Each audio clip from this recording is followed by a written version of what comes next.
जय श्री कृष्ण दोस्तों, आपका स्वागत है आपके चैनल के टीवी स्टोरी में।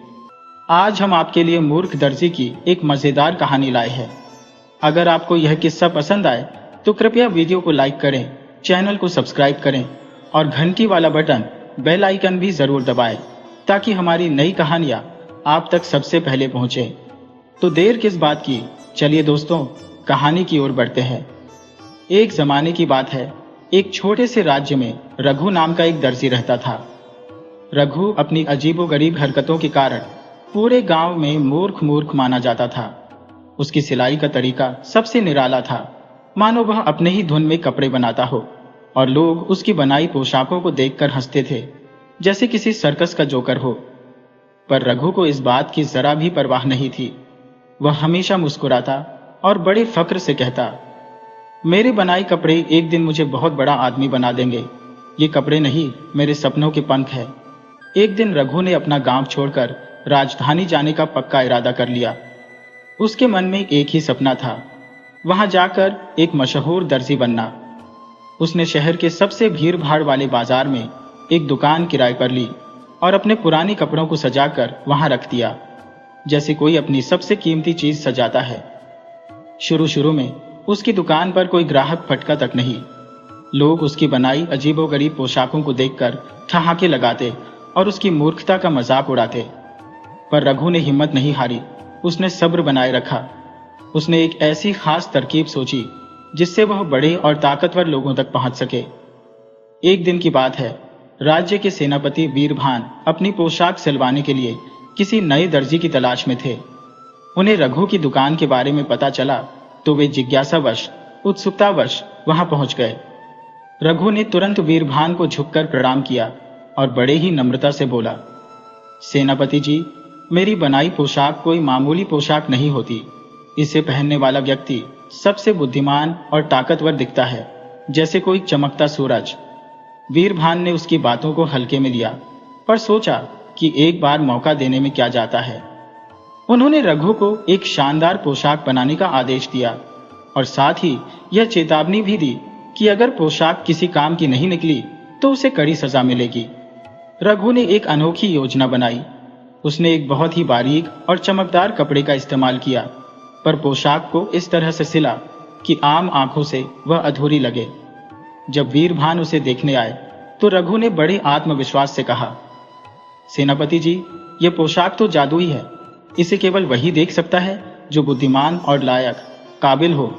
मूर्ख लोगों को यह नजर ही नहीं आएगी। वीरभान ने पोशाक को देखा, पर उन्हें कुछ भी खास नहीं लगा। पर रघु की बातों से वे घबरा गए। अगर उन्होंने कह दिया कि उन्हें पोशाक नहीं दिख रही तो इसका मतलब होगा कि वे मूर्ख है। इसलिए उन्होंने झूठ मूठ मुस्कुराते हुए कहा, वाह, ये तो बेहद शानदार पोशाक है। तुमने तो कमाल कर दिया रघु। वीरभान ने वह पोशाक पहनी और दरबार में पहुंच गए। जैसे ही राजा और दरबारी उन्हें देखने लगे, सभी को अजीब लगा कि वीरभान ने इतनी अजीब पोशाक क्यों पहनी है, मानो वे बिना कपड़ों के हो। पर किसी ने कुछ नहीं कहा।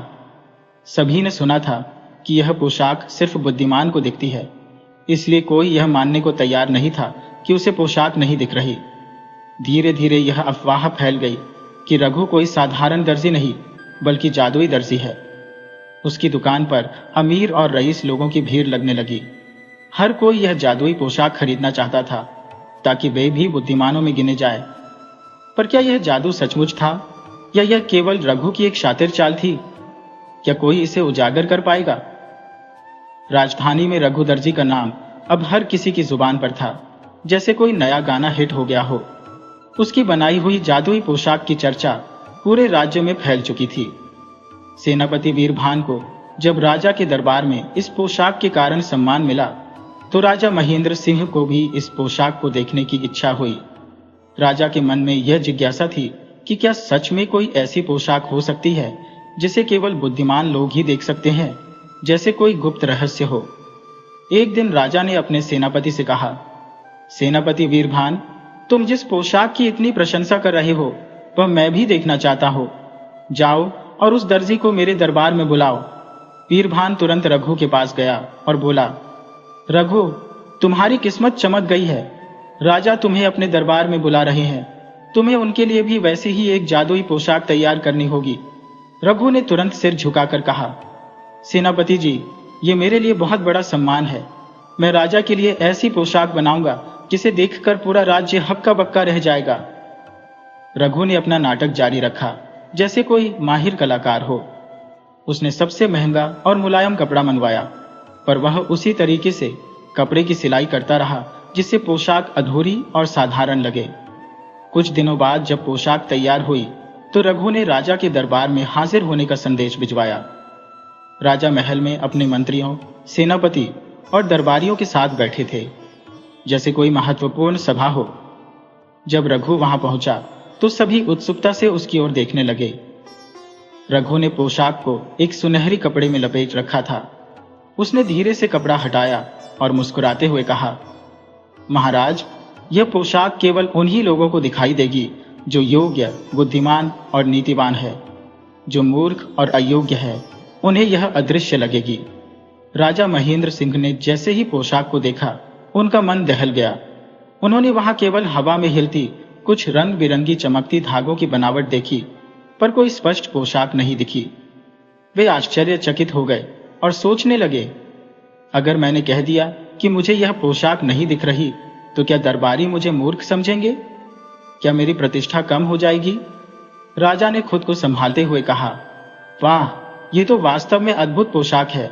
रघु, तुमने कमाल कर दिया। ऐसी बारीकी और सुंदरता मैंने पहले कभी नहीं देखी। राजा के ऐसा कहते ही पूरा दरबार अवाक रह गया। वहां बैठे मंत्रियों और दरबारियों में से किसी को भी पोशाक नहीं दिखी थी, पर कोई भी यह स्वीकार करने को तैयार नहीं था कि वह मूर्ख है। राजा ने आदेश दिया, रघु, मैं इस पोशाक को अपने राज्य के सबसे बड़े पर्व पर पहनूंगा, जिससे सभी इसे देख सके और जान सके कि यह राज्य बुद्धिमानों का है। रघु के चेहरे पर एक शातिर मुस्कान थी। उसकी योजना पूरी तरह सफल हो रही थी, पर क्या कोई इस चालबाजी को उजागर कर पाएगा? क्या राजा सचमुच इस पोशाक को पहनकर दरबार में आएंगे? राजा महेंद्र सिंह ने अपने पूरे दरबार के सामने घोषणा कर दी थी कि वह इस जादुई पोशाक को राज्य के सबसे बड़े पर्व पर पहनेंगे। पूरे महल में इस खबर से हलचल मच गई। हर कोई इस रहस्यमयी पोशाक को देखने के लिए उत्सुक था। दूसरी ओर रघु की योजना पूरी तरह काम कर रही थी। उसने पूरे राज्य को अपनी चतुराई से मूर्ख बना दिया था, पर क्या यह धोखा लंबे समय तक छिपा रह सकता था? महल को बड़े उत्सव के लिए सजाया जाने लगा, जैसे कोई दुल्हन सजती है। पूरे राज्य से लोग इस भव्य समारोह को देखने आ रहे थे। सेनापति वीरभान, मंत्रीगण, दरबारी और राज्य के प्रतिष्ठित लोग राजा की नई पोशाक देखने के लिए अत्यंत उत्सुक थे। राजा के लिए एक विशेष मंच तैयार किया गया, जहां से वह पूरे राज्य को इस अनोखी पोशाक का प्रदर्शन करने वाले थे। उधर रघु अपनी दुकान में बैठा अपनी विजय पर हंस रहा था। उत्सव के दिन रघु को महल में बुलाया गया।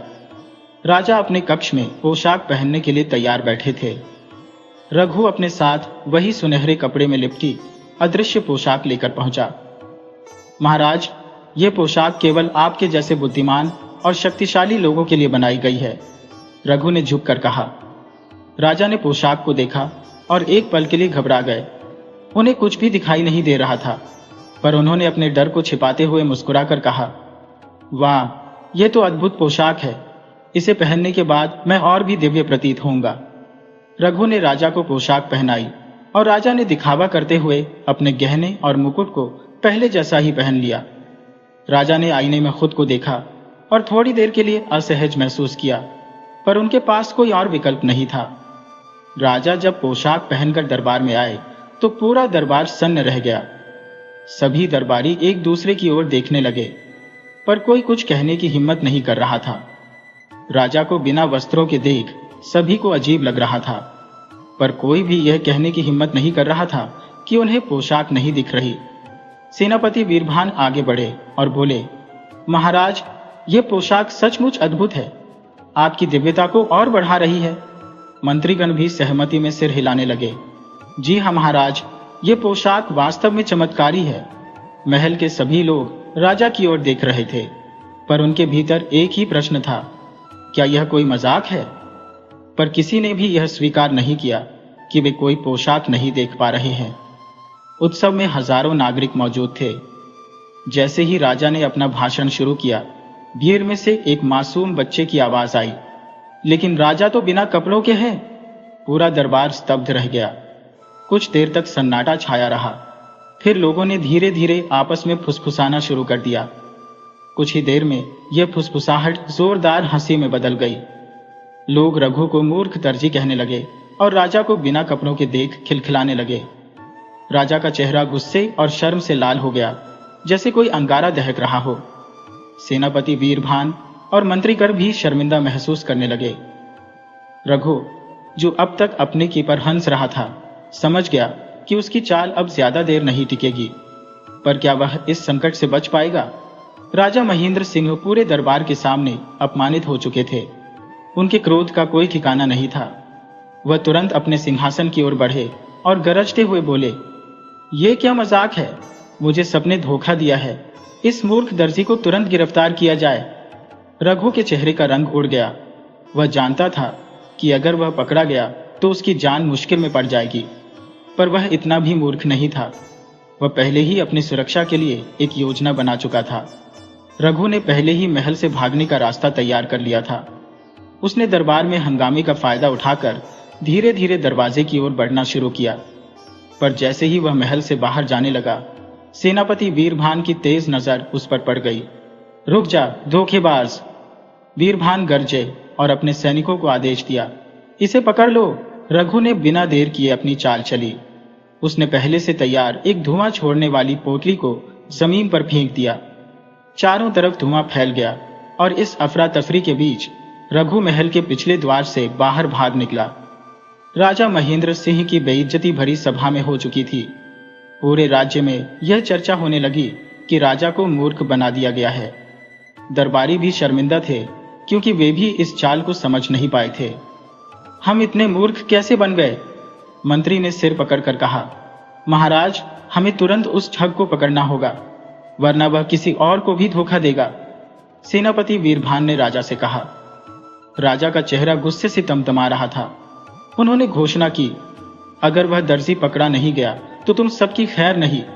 सेनापति, उसे ढूंढने के लिए अपने सबसे तेज घुड़सवारों को भेजो। मुझे वह किसी भी हालत में चाहिए। उधर रघु जंगल की ओर भाग चुका था। उसने पहले से एक और चाल सोची थी। एक पुरानी झोपड़ी में उसने अपने कपड़े बदले, दाढ़ी मूछ लगाई और एक साधु का भेष बना लिया। अब कोई मुझे नहीं पहचान पाएगा, रघु ने खुद से कहा और पास के गांव की ओर चल पड़ा। पर क्या वह राजा की पकड़ से बच पाएगा? क्या राजा और सेनापति उसकी चालाकी को मात दे पाएंगे?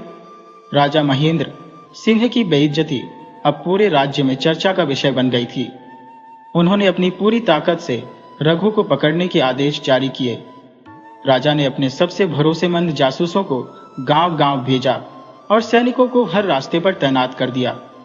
रघु कहीं भी छिपा हो, उसे खोज निकालो, राजा ने गरजते हुए कहा। उधर रघु अपने साधु वाले भेष में एक गांव में पहुंच चुका था। वह जानता था कि राजा उसे आसानी से नहीं छोड़ेगा, इसलिए उसने अपनी नई पहचान बना ली। अब वह गांव के लोगों को खुद को एक अनुभवी साधु बताने लगा और उन्हें ज्ञान की बातें समझाने लगा।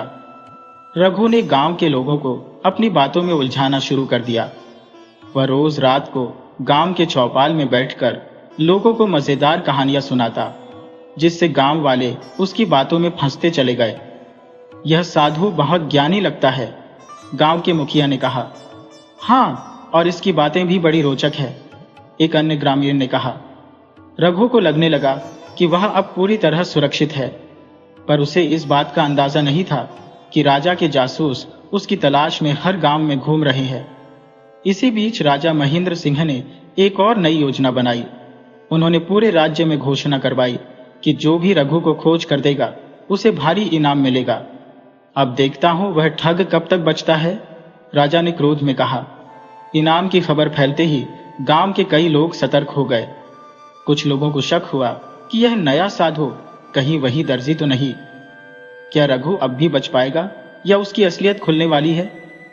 गांव में इनाम की खबर फैलते ही लोगों के मन में लालच आ गया। धीरे धीरे गांव में फुसफुसाहट होने लगी कि यह नया साधु कहीं वही शातिर दर्जी तो नहीं जिसने राजा को मूर्ख बनाया था। गांव का एक युवक रामू, जिसने पहले राजा के महल में काम किया था, रघु के चेहरे को गौर से देखने लगा। वह सोच में पड़ गया, कहीं यह वही चालाक दर्जी तो नहीं। साधु बाबा, आप किस आश्रम से आए हैं? रामू ने अचानक पूछा। रघु को यह सुनकर झटका लगा, पर उसने तुरंत अपना संयम बनाए रखा। बेटा, मैं हिमालय के आश्रम से आया हूं। वर्षों तपस्या करने के बाद अब गांव गांव घूमकर लोगों को ज्ञान दे रहा हूं, रघु ने शांत स्वर में कहा। रामू को जवाब संतोषजनक नहीं लगा। उसने धीरे धीरे गांव के मुखिया से इस बारे में चर्चा की। रामू की आशंका ने धीरे धीरे गांव के अन्य लोगों को भी यह सोचने पर मजबूर कर दिया। किसी ने चुपके से राजा के सैनिकों को खबर भिजवा दी कि उनके गांव में एक संदिग्ध साधु आया है जो बहुत चतुर और हाजिर जवाब है। जैसे ही यह सूचना राजा महेंद्र सिंह तक पहुंची, उन्होंने बिना समय गंवाए अपने जासूसों और सैनिकों को गांव की ओर रवाना कर दिया। अब देखता हूं वह कैसे बचकर निकलता है, राजा ने क्रोध में कहा। रघु को भी गांव में बढ़ते संदेह का एहसास होने लगा। वह समझ गया कि अब यहां अधिक दिन तक रहना सुरक्षित नहीं है। उसने तुरंत गांव छोड़ने की योजना बनाई। रात के अंधेरे में जब सभी सो रहे थे, रघु धीरे से अपनी कुटिया से निकला और जंगल की ओर भागने लगा।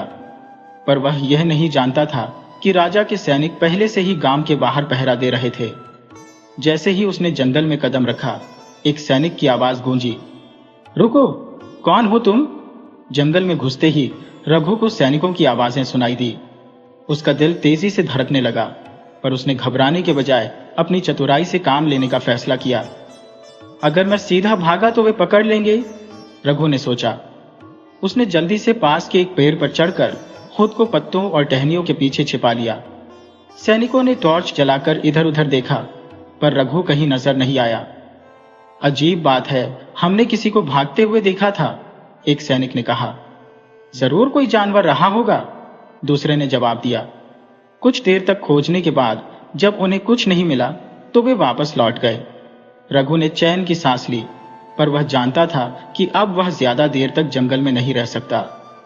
सुबह होते ही रघु ने अपनी वेशभूषा फिर से बदलने का फैसला किया।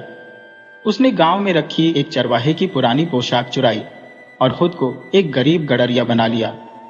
अब वह गांव गांव भटकते हुए बकरियां चराने लगा ताकि कोई उसे पहचान न सके। पर राजा महेंद्र सिंह अब पहले से भी ज्यादा क्रोधित थे। राजा को जब पता चला कि सैनिक फिर से रघु को पकड़ने में नाकाम रहे, तो उन्होंने एक नई चाल सोची। अब बहुत हुआ, मैं खुद जाकर उस ठग को पकड़ूंगा, राजा महेंद्र सिंह ने गुस्से में कहा। राजा ने अपने सबसे भरोसेमंद सिपाहियों को लेकर पूरे राज्य में गुप्तचर भेज दिए। उन्होंने यह घोषणा भी करवा दी कि जो कोई भी रघु को पकड़वाने में मदद करेगा, उसे सोने की मोहरों से भरा एक थैला इनाम में मिलेगा। इनाम की खबर फैलते ही गांव के कई लोग रघु को गौर से देखने लगे।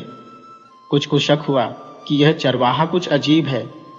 एक दिन गांव का मुखिया रघु के पास आया और बोला, गडरिये, तुम्हें देखकर लगता है कि तुम पहले कभी इस गांव में नहीं थे। रघु ने तुरंत मुस्कुराते हुए कहा, हाँ मालिक, मैं एक दूर के गांव से आया हूं। यहाँ घास अच्छी है, इसलिए बकरियां चराने आया हूं। मुखिया को संदेह हुआ, पर उसने कुछ नहीं कहा। मगर उसी रात उसने राजा के सैनिकों को खबर भेज दी। अगली सुबह राजा खुद अपने सैनिकों के साथ उस गांव में पहुंचे। उन्होंने पूरा गांव घेर लिया और घोषणा की, रघु, अगर तू खुद सामने आ जाएगा तो तेरी सजा हल्की होगी, लेकिन अगर तूने भागने की कोशिश की तो तुझे सख्त सजा मिलेगी। गांव में सन्नाटा छा गया। सभी लोग डर से सहमे हुए थे। रघु समझ गया कि अब उसे कुछ बड़ा करना होगा, वरना इस बार बचना मुश्किल होगा। अब क्या करेगा रघु? क्या उसकी चालाकी इस बार भी काम आएगी या राजा महेंद्र सिंह उसे पकड़ ही लेंगे? गांव के चारों ओर सैनिकों का पहरा था। रघु समझ गया कि अगर उसने कुछ गलत कदम उठाया तो वह पकड़ा जाएगा, पर वह घबराने वालों में से नहीं था। उसने अपनी चतुराई का इस्तेमाल करने की ठानी। रघु ने खुद को बेफिक्र दिखाते हुए एक बकरी को कंधे पर उठाया और सीटी बजाते हुए गांव की गली से निकलने लगा। राजा के एक सैनिक ने उसे रोका। रुको, तुम कौन हो? रघु ने बेखौफ होकर जवाब दिया, मालिक, मैं एक साधारण गडरिया हूं।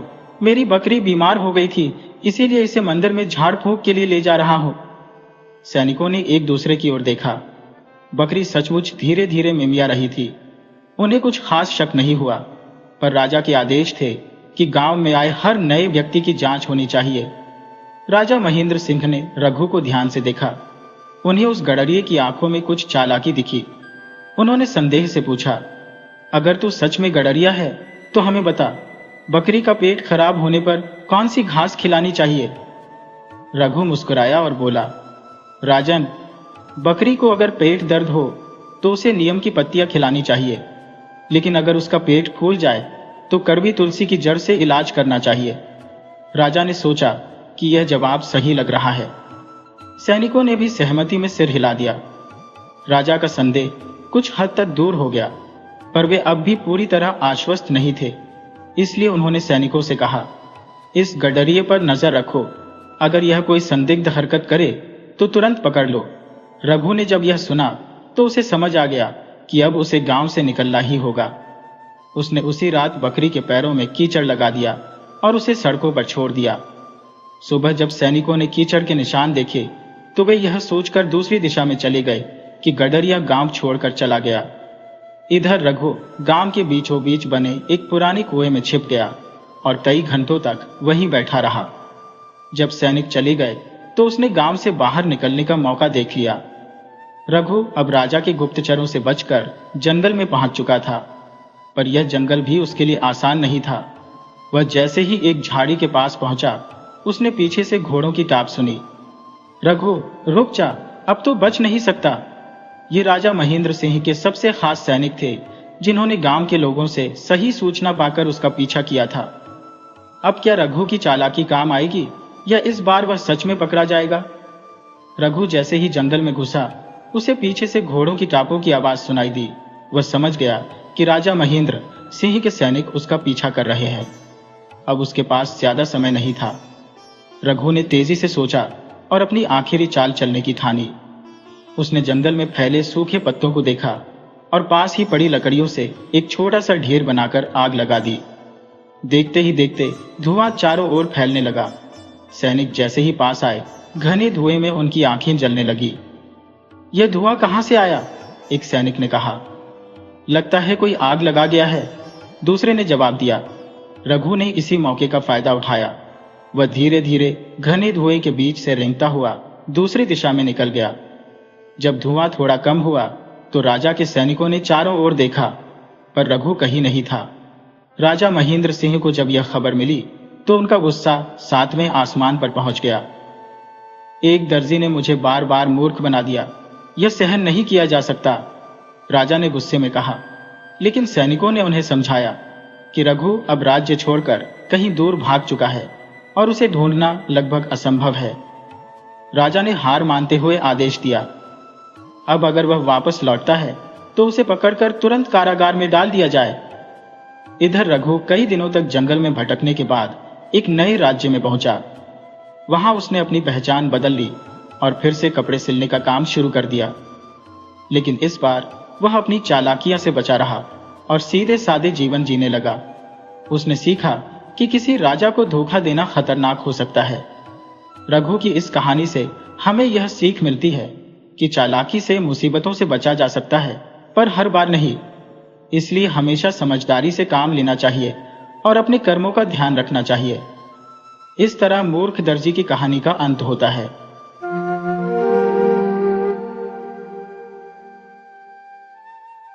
आज हम आपके लिए लाए हैं चतुर जाटने की कहानी। अगर आपको हमारी यह कहानी पसंद आए तो कृपया वीडियो को लाइक करें, चैनल को सब्सक्राइब करें और बेल आइकन को जरूर दबाएं। तो चलिए दोस्तों, कहानी की तरफ बढ़ते हैं।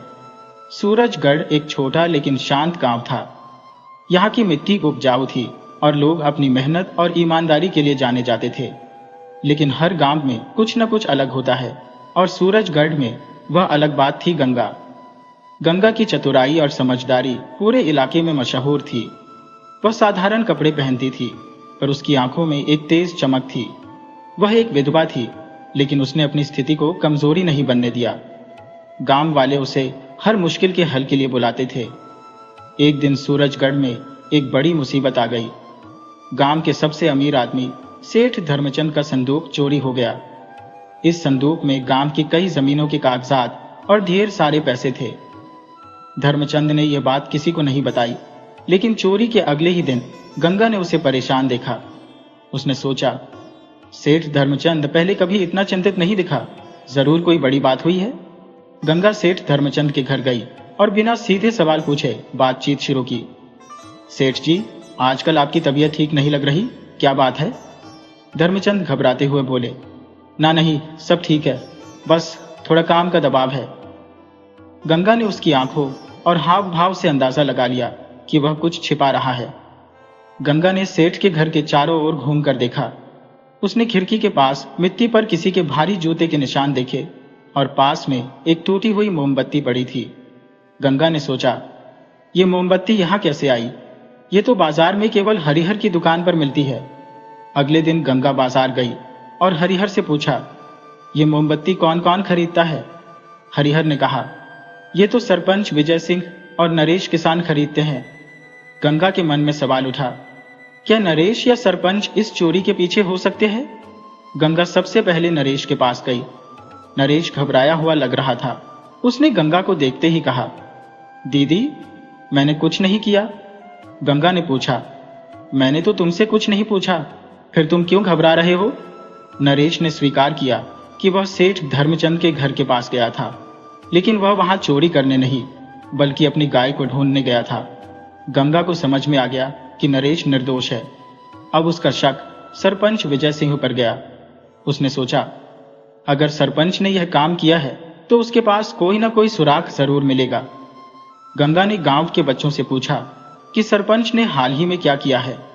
एक बच्चे ने बताया, सरपंच चाचा रात को देर तक जाग रहे थे, वह खेतों की तरफ गए थे। गंगा ने एक योजना बनाई।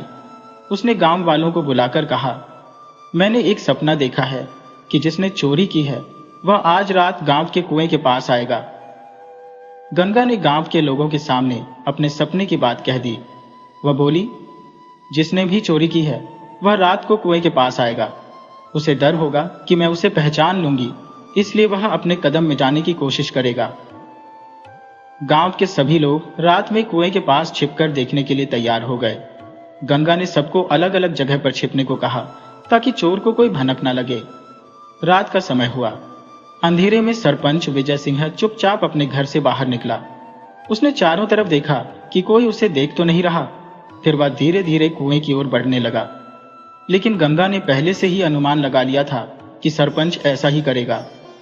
वह गांव के बच्चों को साथ लेकर सरपंच के खेत की तरफ चली गई। उसने वहां पर कुछ मिट्टी के ऊपर जूते के निशान देखे।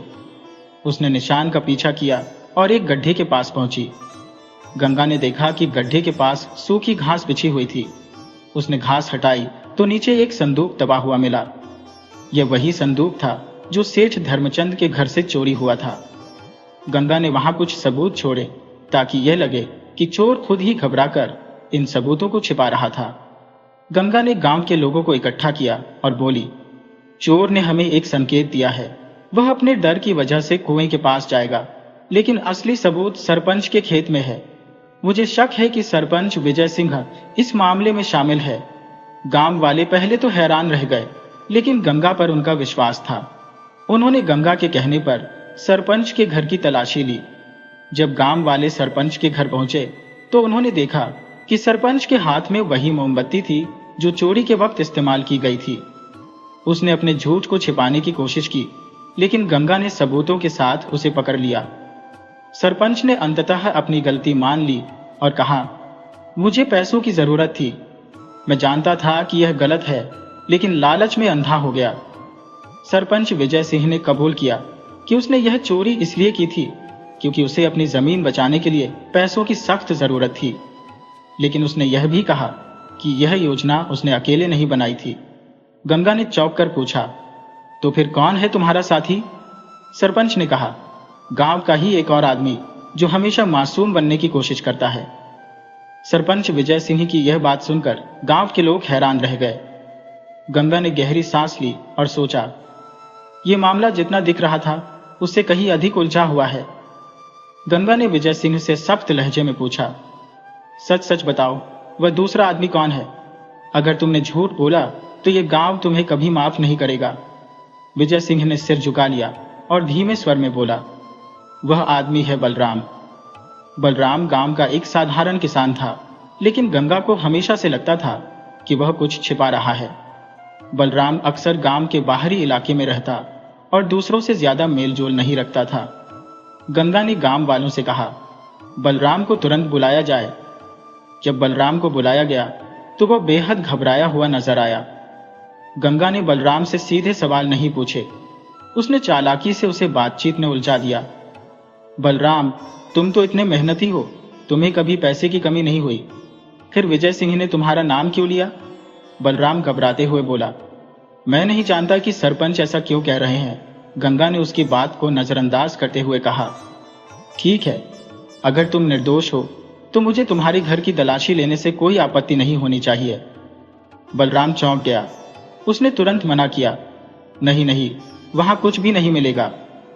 गांव वालों को बलराम का यह व्यवहार अजीब लगा। उन्होंने गंगा की बात मानते हुए उसके घर की तलाशी लेने का फैसला किया। जब गांव वाले बलराम के घर पहुंचे तो उन्होंने वहां कुछ अजीब चीजें देखी। गंगा ने देखा कि एक कोने में ताजी खुदी हुई मिट्टी पड़ी थी। उसने गांव के लड़कों को बुलाकर कहा, यह मिट्टी हटाओ, जरूर यहां कुछ छिपा हुआ है। मिट्टी हटाई गई और वहां से कुछ कागजात और एक सोने का हार मिला। यह वही कागजात और हार था जो सेठ धर्मचंद के संदूक में था। गंगा ने बलराम की ओर देखा और कहा, अब क्या तुम सच नहीं बताओगे? बलराम ने आखिरकार हार मान ली और सच्चाई कबूल कर ली। बलराम ने कहा, सरपंच ने मुझे इस काम के लिए मजबूर किया। वह जानता था कि मैं गरीब हूं और मेरी जमीन कर्ज में डूबी है। उसने मुझे पैसे देने का वादा किया था, लेकिन फिर मुझे धोखा दे दिया। गंगा ने बलराम से पूछा, अगर तुमने ये काम सरपंच के दबाव में किया तो पहले क्यों नहीं बताया? बलराम ने सिर झुका लिया और कहा, डर के कारण। मुझे लगा कि गांव वाले मुझे जिंदा नहीं छोड़ेंगे। गंगा ने सरपंच विजय सिंह और बलराम की चोरी का रहस्य सुलझा दिया था। गांव के लोग उसकी बुद्धिमानी और साहस के मुरीद हो गए। लेकिन गंगा जानती थी कि हर समाधान एक नई चुनौती लेकर आता है। एक दिन गांव के बाहरी इलाके से एक खबर आई कि वहां से लगातार अनाज और पशुधन चोरी हो रहा है। गांव के लोग इस नई मुसीबत से घबरा गए। उन्होंने गंगा से कहा, गंगा, तुमने पहले भी हमारी मदद की है, अब हमें इन चोरों से बचाने का रास्ता बताओ। गंगा ने मामले की तहकीकात करने का फैसला किया। उसने गांव के कुछ भरोसेमंद लोगों को साथ लिया और चोरी की घटनाओं की जानकारी इकट्ठा करने लगी। गंगा ने चोरों को पकड़ने के लिए एक चतुर योजना बनाई। उसने गांव वालों को रात में पहरा देने को कहा और खुद चोरी की घटनाओं वाले स्थानों का दौरा करने लगी। एक रात गंगा ने गांव के बाहरी इलाके में कुछ संदिग्ध गतिविधियां देखी। उसने देखा कि दो आदमी अनाज की बोरियां उठाकर जंगल की ओर भाग रहे थे। गंगा ने चुपके से उनका पीछा किया। गंगा ने देखा कि वे एक पुरानी गुफा में जाकर रुके। गुफा के अंदर कई बोरियां, मवेशियों के लिए चारा और कुछ सोने के गहने पड़े थे। गंगा ने तुरंत समझ लिया कि यह चोरी का मुख्य अड्डा है। गंगा ने बिना समय गंवाए गांव के लोगों को बुलाने का फैसला किया। उसने अपने सबसे करीबी साथी किशन को वहां तैनात रहने को कहा ताकि चोर भाग न सके। गंगा गांव वालों के साथ गुफा में पहुंची। उन्होंने चोरों को घेर लिया। चोर घबरा गए, लेकिन उनमें से एक ने गंगा की ओर तलवार से हमला करने की कोशिश की। गंगा ने अपनी समझदारी से चोर को उलझा दिया और गांव के लड़कों ने उसे पकड़ लिया। जब चोरों से पूछताछ की गई तो उन्होंने कबूल किया कि वे आसपास के गांवों में भी चोरी कर रहे थे। गंगा ने चोरों से पूछा, तुम्हें यह सब चोरी करने की हिम्मत कैसे हुई? क्या तुम अकेले हो या तुम्हारे साथ कोई और भी शामिल है? चोरों ने बताया कि इस योजना के पीछे एक बाहरी गिरोह का हाथ है जो सूरजगढ़ जैसे गांवों को लूटकर अमीर बनना चाहता है। गंगा ने यह बात गांव के बुजुर्गों और आसपास के गांवों के मुखिया को बताई। उन्होंने मिलकर इस गिरोह को पकड़ने की योजना बनाई। गंगा ने अपनी चतुराई से गिरोह के ठिकाने का पता लगाया।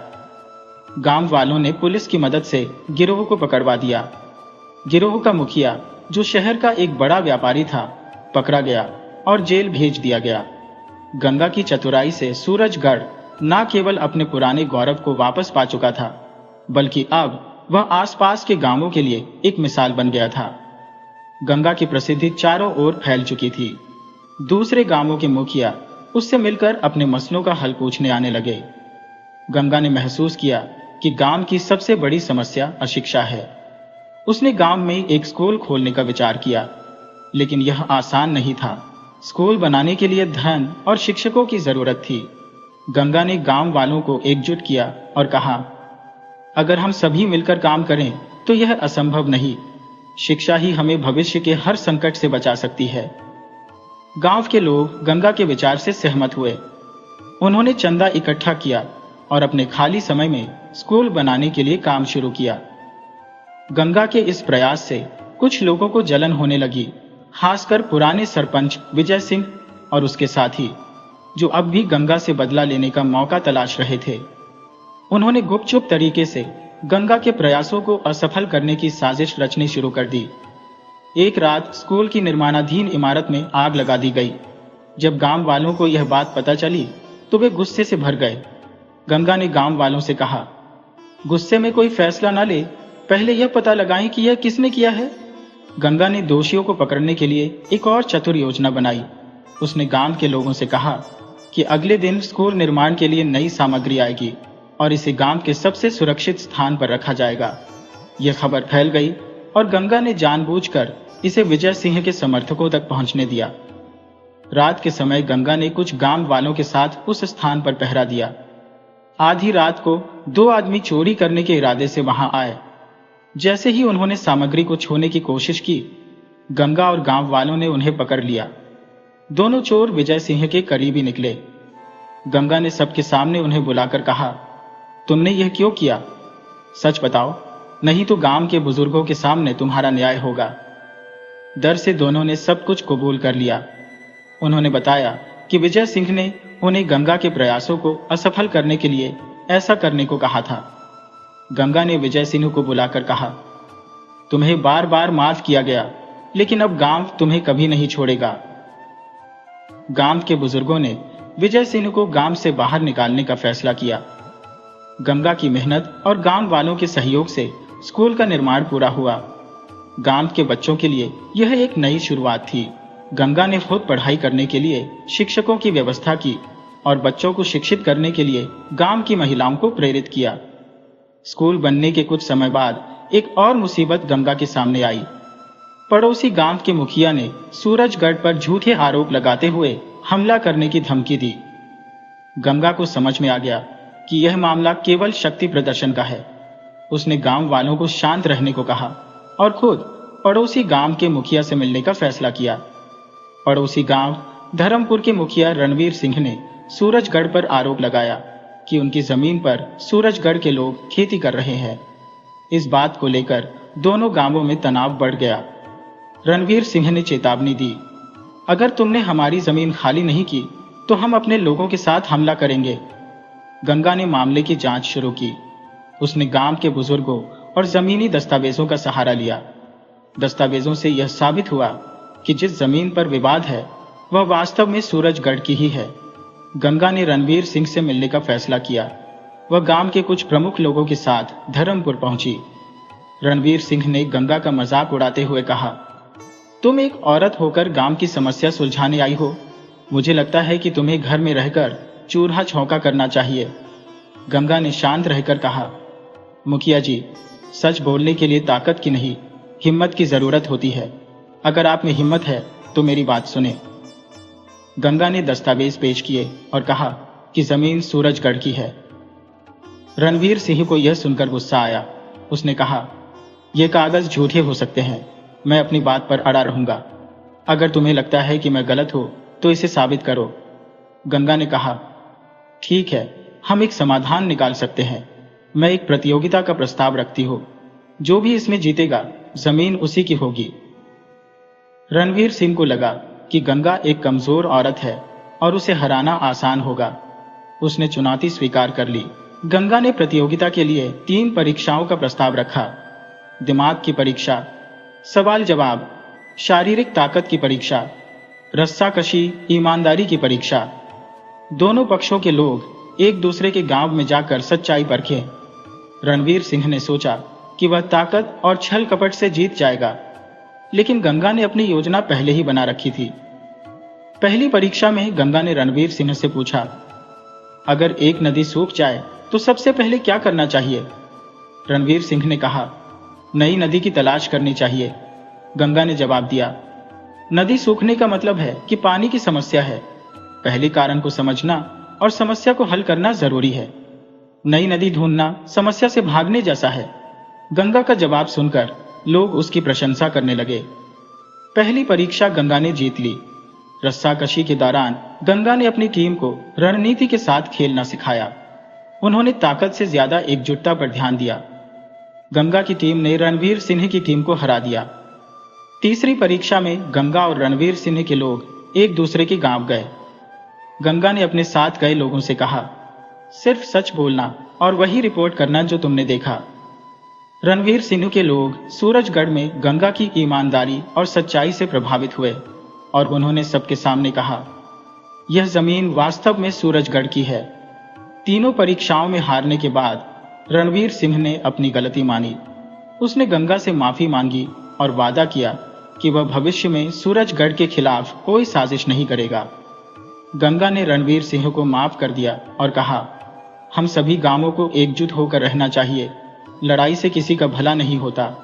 सूरजगढ़ और धर्मपुर के बीच फिर से शांति स्थापित हो गई। गंगा की बुद्धिमानी और नेतृत्व ने एक बार फिर साबित कर दिया कि समस्या का समाधान हिंसा नहीं, समझदारी है। रणवीर सिंह के साथ विवाद सुलझाने के बाद गंगा ने पूरे इलाके में अपनी धाक जमा ली। सूरजगढ़ अब शिक्षा, भाईचारे और विकास का प्रतीक बन गया था। लेकिन गंगा का सपना यही खत्म नहीं हुआ। उसने पूरे क्षेत्र को समृद्ध बनाने का बीड़ा उठाया। गंगा ने गांव वालों से कहा, हमारा गांव तो बदल रहा है, पर हमें अपने पड़ोसी गांवों को भी साथ लेकर चलना होगा। अकेले हम कितनी दूर जा सकते हैं? मिलकर चलेंगे तो रास्ता आसान होगा। गंगा ने प्रस्ताव रखा कि क्षेत्र के सभी गांवों को जोड़कर एक शेयर बाजार बनाया जाए, जहां हर गांव अपनी विशेष वस्तु बेच सके। इस बाजार का उद्देश्य था स्थानीय रोजगार को बढ़ावा देना, गांवों की जरूरतें आसानी से पूरी करना, आपसी भाईचारे को बढ़ाना। इस विचार पर सभी गांवों ने सहमति जताई।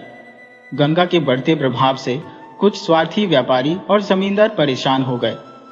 उन्हें डर था कि अगर गंगा का शेयर बाजार सफल हो गया तो उनका एकाधिकार खत्म हो जाएगा। उन्होंने गंगा के खिलाफ अफवाहें फैलाना शुरू कर दिया। एक दिन सूरजगढ़ में अफवाह फैली कि गंगा शेयर बाजार बनाकर खुद के लिए धन इकट्ठा करना चाहती है। कुछ लोग इन बातों में आ गए और गंगा पर सवाल उठाने लगे। गंगा ने सभी गांवों के लोगों को एक बैठक के लिए बुलाया। उसने कहा, मुझे खुशी है कि आप सब मुझसे सवाल पूछ रहे हैं।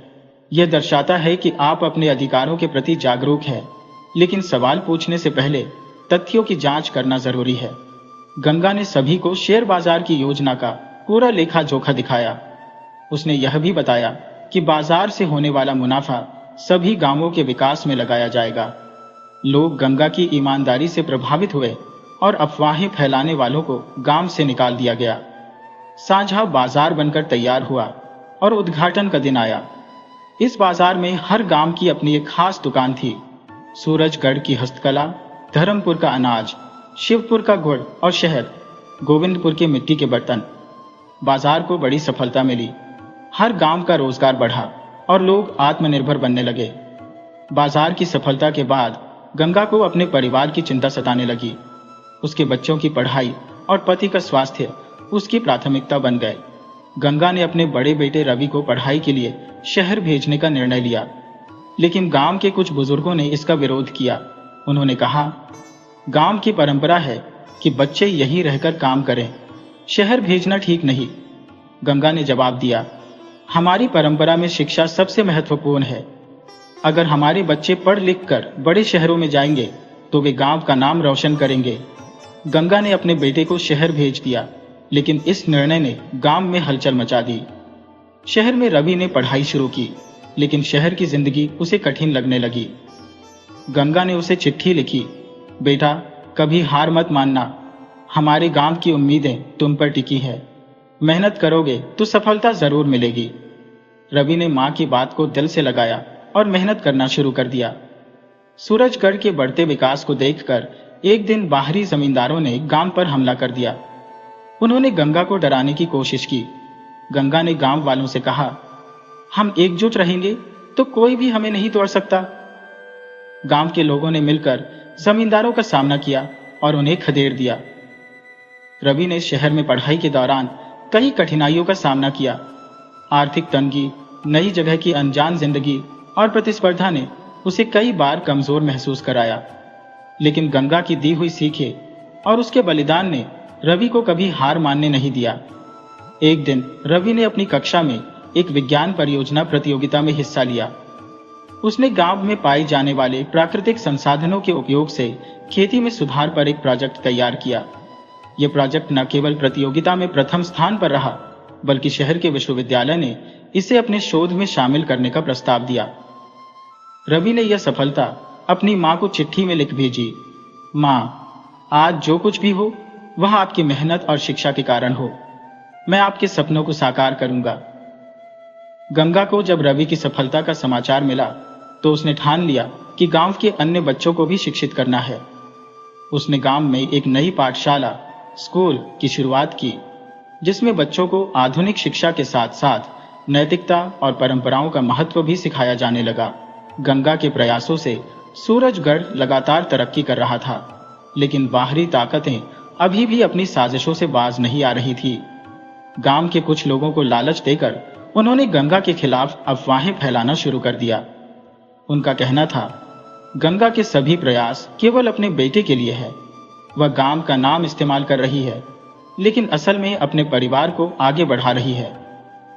गंगा ने पूरे गांव को बुलाकर पंचायत बुलाई। उसने स्पष्ट शब्दों में कहा, आपने मुझे मुखिया बनाया क्योंकि मैं आपकी सेवा कर सकती हूँ। अगर आपको लगता है कि मैंने किसी के साथ अन्याय किया है तो मैं मुखिया पद छोड़ने को तैयार हूँ, लेकिन झूठ फैलाने वालों को सच्चाई का सामना करना होगा। गांव वालों ने गंगा का समर्थन किया और अफवाह फैलाने वालों को सार्वजनिक रूप से शर्मिंदा किया। कुछ वर्षों के बाद रवि ने अपनी पढ़ाई पूरी की और गांव लौट आया। वह अब एक योग्य वैज्ञानिक और योजनाकार बन चुका था। उसने अपनी मां से कहा, मां, अब आपकी मेहनत रंग लाई है। मैं गांव को नई ऊंचाइयों पर ले जाऊंगा। रवि ने गांव में एक नई योजना की शुरुआत की। जैविक खेती की तकनीकें, पानी का संरक्षण, सोलर ऊर्जा का उपयोग।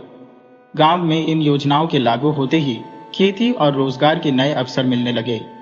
सूरजगढ़ पूरे क्षेत्र में एक उदाहरण बन गया। एक दिन सूरजगढ़ में एक बड़ा संकट आया। पड़ोसी क्षेत्र के कुछ जमींदारों ने गांव की जमीन पर कब्जा करने की कोशिश की। उन्होंने झूठे दस्तावेज बनाकर अदालत में केस दायर कर दिया। गंगा और रवि ने मिलकर इस चुनौती का सामना किया। गंगा ने कहा, सच कभी हार नहीं सकता। हमें अपनी ईमानदारी और मेहनत पर भरोसा रखना होगा। गांव के लोग भी इस संघर्ष में गंगा के साथ खड़े हुए। उन्होंने सबूत इकट्ठा किए और अदालत में केस लड़ा। आखिरकार सूरजगढ़ ने केस जीत लिया और जमींदारों की साजिश नाकाम हो गई। गंगा ने अपने जीवन में जो कुछ भी किया वह आने वाली पीढ़ियों के लिए मिसाल बन गया। सूरजगढ़ अब न केवल आर्थिक रूप से संपन्न था, बल्कि यह ईमानदारी, भाईचारे और शिक्षा का प्रतीक बन गया था। गंगा ने कहा, मेरे लिए सबसे बड़ी खुशी यह है कि अब सूरजगढ़ के लोग एकजुट होकर अपने भविष्य का निर्माण कर रहे हैं। गंगा की कहानी इस बात का प्रतीक है कि मुश्किलों के बावजूद अगर हम अपनी नीयत सही रखें और अपने सिद्धांतों पर अडिग रहे तो जीवन में किसी भी सफलता को प्राप्त किया जा सकता है। गंगा ने यह साबित किया कि किसी भी महिला के अंदर वह शक्ति और क्षमता है जो न केवल अपने परिवार को बल्कि अपने समाज और देश को भी बदल सकती है। उसकी संघर्षशीलता, उसकी ईमानदारी और उसकी शिक्षा के प्रति प्रतिबद्धता ने सूरजगढ़ को एक नई पहचान दी।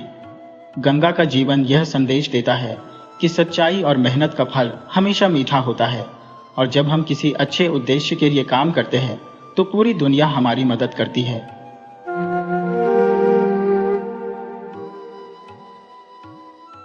शबाना, अरे ओ शबाना, कहाँ गई? कुछ बढ़िया सा खाने को बना दो, बहुत जोरों की भूख लगी है, मानो पेट में साक्षात मिल्खा सिंह जी दौड़ रहे हो। शबाना, क्यों नहीं, जो है सो खा लो। आज रविवार है और पिछले एक हफ्ते से हलक फाड़ रही हो, राशन ले आओ। मंगतलाल, अरे अरे इतना गुस्सा मत हो मेरी शब्बू, मैं कुछ करता हूं। शबाना, क्या सपने संजोकर आई थी मैं यहाँ? इतने बड़े ठग के घर बहू बनने जा रही हूं। मुझे क्या पता था कि ऐसा निकम्मा ठग निकलेगा। वो तो बस पिताजी ने ससुर जी के किस्से बहुत सुन रखे थे, इस वजह से यहाँ ब्याह दिया। मंगतलाल, शबाना, बहुत हो गया, अब तुम मेरे अंदर के ठग को जगा रही हो। देखो मेरे तक तो सही है, लेकिन पिताजी एक रेपुटेड ठग थे। हाँ शबाना, जाओ जाओ, इस परिवार में जब से आई हो बस यही सुन रही हो। आज तक कोई बड़ी ठगी करके लाए हो? मंगतलाल, शबाना, अब ना रुकने वाला मैं, तू जल्दी से गुड़ की एक डली खिला दे। अब देख तेरा मंगत कैसे बनता है ठगों का बादशाह। आज तो पिताजी का नाम रोशन करके ही आऊंगा। उसके बाद मंगतलाल एक अमीर सेठ की तरह कपड़े पहनकर शबाना के हाथ से गुड़ की डली खाकर अपने घोड़े को लेकर दूसरे नगर की तरफ चल पड़ा। दोपहर बाद तक मंगतलाल बहुत दूर एक गांव के पास जा पहुंचा। वहां पर खेतों के पास 3 ठग भाई आपस में बैठे बातें कर रहे थे। जग्गो, एक क्या बे जग्गो, कितने दिन हो गए बे? अभी कोई मुर्गा हाथ नहीं लग रहा है। बिना ठगी के भी जिंदगी कोई जिंदगी है भला? लिया, हाँ भाई, अब तो लगता है कि नाम के ठग हम लोग बस बिजनेस डाउन चल रहे हैं। कालिया, अभी चुप हो जाओ दोनों। देखो जरा उधर, घोड़े पर सवार कोई सेठ जो है इधर ही आता हुआ मालूम हो रहा है। जग्गो, अरे वाह, ए भाई, आज तो ऊपर वाले ने हमारी सुन ली लगता है बे। अबे पार्टी मोटी लग रही है, आओ जरा उसको बुलाते हैं। जैसे ही मंगतलाल उन सबके बगल से निकलने वाला होता है तभी कालिया बोलता है, अरे सेठ जी, इतनी चिलचिलाती धूप में कहां जा रहे हो? तनिक पैर की छांव में 2 घड़ी आराम फरमा लो, ठंडे घड़ी का जलपान कर लो। मंगतलाल, अरे धन्यवाद आप लोगों का, लेकिन अभी जरा जल्दी में हूं, बहुत जरूरी काम से जा रहा हूं, वापसी में आते वक्त आपके पास जरूर रुकता हूं। कालिया, अरे सेठ जी, वैसे भी इतने अमीर घराने से लगते हो आप, 2 घड़ी हम गरीबों के पास बैठकर आराम कर लोगे तो क्या जाएगा? वैसे भी काम तो उम्र भर करते रहना है। मंगतलाल, कुछ गड़बड़ तो जरूर है, लेकिन मेरा नाम भी मंगतलाल है, ठग का बेटा हूं। अरे अरे, अब आप लोग इतने प्यार से बुलाते हो तो आ ही जाता हूं। इसके बाद मंगतलाल घोड़े से उतरकर उन सब के पास जाकर बैठ गया और तीनों ठग उससे इधर उधर की बातें करने लगते हैं। कालिया, अरे सेठ जी, अगर बुरा ना मानो तो एक बात कहो। मंगतलाल, हाँ हाँ कहो भाई। कालिया, सेठ जी, बात बताने से पहले मेरी एक शर्त है। मंगतलाल, अरे भाई, आपकी जो भी शर्त है मुझे मंजूर है, आप बताइए क्या बात है। कालिया, तो सेठ जी, बात यह है कि अगर आप मेरी बात को सच मानोगे तो अच्छी बात है, लेकिन अगर मेरी बताई बात से आप सहमत नहीं हुए और उसे झूठा बताया तो आपको 2000 रुपए हमें देने होंगे। मंगतलाल, अरे मंगतलाल, ये कहीं तेरा उल्टा बेवकूफ ना बना दे, लेकिन चलो देखते हैं। हाँ हाँ भाई, ठीक है, मुझे आपकी शर्त मंजूर है। बताओ, अब बात बताओ। कालिया, अरे क्या बताऊं सेठ जी, बात आज से 8 साल पहले की है। मैं अपनी भैंस चला रहा था और सामने मेरे खेत में ईख की भरपूर फसल खड़ी थी। देखते ही देखते मेरी भैंस ईख के खेत में कहीं खो गई। हमने सारा खेत ढूंढा, लेकिन भैंस कहीं नहीं मिली। मंगतलाल, अरे नहीं, अब उसके बाद क्या हुआ? कालिया, होना क्या था, भैंस तो ढूंढनी थी, हमने खेत की सारी ईख कटवा दी, भैंस फिर भी नहीं मिली। उसके बाद मैंने उस ईख को कोल्हू पर लेके गया, वहां पर उसका रस निकलवाया, लेकिन भैंस फिर भी नहीं मिली। उसके बाद मैंने जब उस रस को पकाकर उसका गुड़ निकलवाया, और जब एक दिन दोपहर में मेरी बीवी खेत में खाने के बाद गुड़ की डली खाने को लेकर आई, तो मैंने जैसे ही गुड़ खाना शुरू किया तो भैंस की पूंछ मेरे हाथ में आ गई। फिर मैंने वही पूंछ खींचकर भैंस को बाहर निकाला, तब मेरी जान में जान आई। कालिया, भाई बिल्कुल सही बता रहे हो, लेकिन जिनको भी भाई ने यह बात बताई है ना, सब लोग इस बात को झूठा ही बताते हैं। सेठ जी, अब आप ही बताओ, मेरी बात झूठी है या सच्ची? मंगतलाल, अच्छा बच्चू, के बेटे को ठगोगे? अच्छा रुक, अरे हाँ हाँ भाई हाँ, कभी कभी ऐसी घटनाएं हो जाती हैं, मेरे साथ खुद ऐसी कई घटनाएं घटी हैं। बेवकूफ लोग हैं इस गांव के जो आप जैसे भले मानुस की बातों का विश्वास नहीं करते। जग्गो, अबे ये सेठ तो जरूरत से ज्यादा समझदार निकला। मंगतलाल, अरे भाई आपको क्या बताऊं, आज सुबह ही मेरे साथ ऐसी घटना हो गई। कालिया, अच्छा सेठ जी, क्या? औलिया, आपके साथ क्या घटना घट गई? मंगतलाल, अरे भाइयों, मैं भी अपनी ऐसी बात नहीं बताऊंगा, मेरी शर्त भी आप लोगों को माननी होगी। लिया, हाँ हाँ बताइए तो सही, क्या शर्त है आपकी? मंगतलाल, शर्त यही है कि अगर आप लोगों ने मेरी बात को झूठा माना तो तुम तीनों को 2000 रुपये मुझे देने होंगे, और अगर सच मान लिया तो कोई बात नहीं। जग्गो, हाँ सेठ जी, हम लोगों को तुम्हारी शर्त मंजूर है। मंगतलाल, तो बात यूं है कि आज सुबह जब तैयार होकर काम के लिए निकलने वाला था, तब मेरी सेठानी ने स्वादिष्ट पकवान बनाए थे और वह जिद कर रही थी कि पकवान खाकर ही जाना, लेकिन जल्दी के चक्कर में मैं पकवान खाए बिना ही आ गया। लेकिन मेरी सेठानी जी मुझसे इतना प्रेम करती हैं कि वह पकवान खिलाने यहाँ मेरे पीछे आ गई है। लिया, लेकिन सेठ जी, आपकी सेठानी जी तो यहाँ कहीं दिख नहीं रही है। मंगतलाल, अरे उधर नहीं, इस तरफ देखो, मेरी सेठानी भगवान ली आ रही है। तीनों ठग अपनी बहन को खाना लिए हुए खेत में आता देख हैरान हो जाते हैं।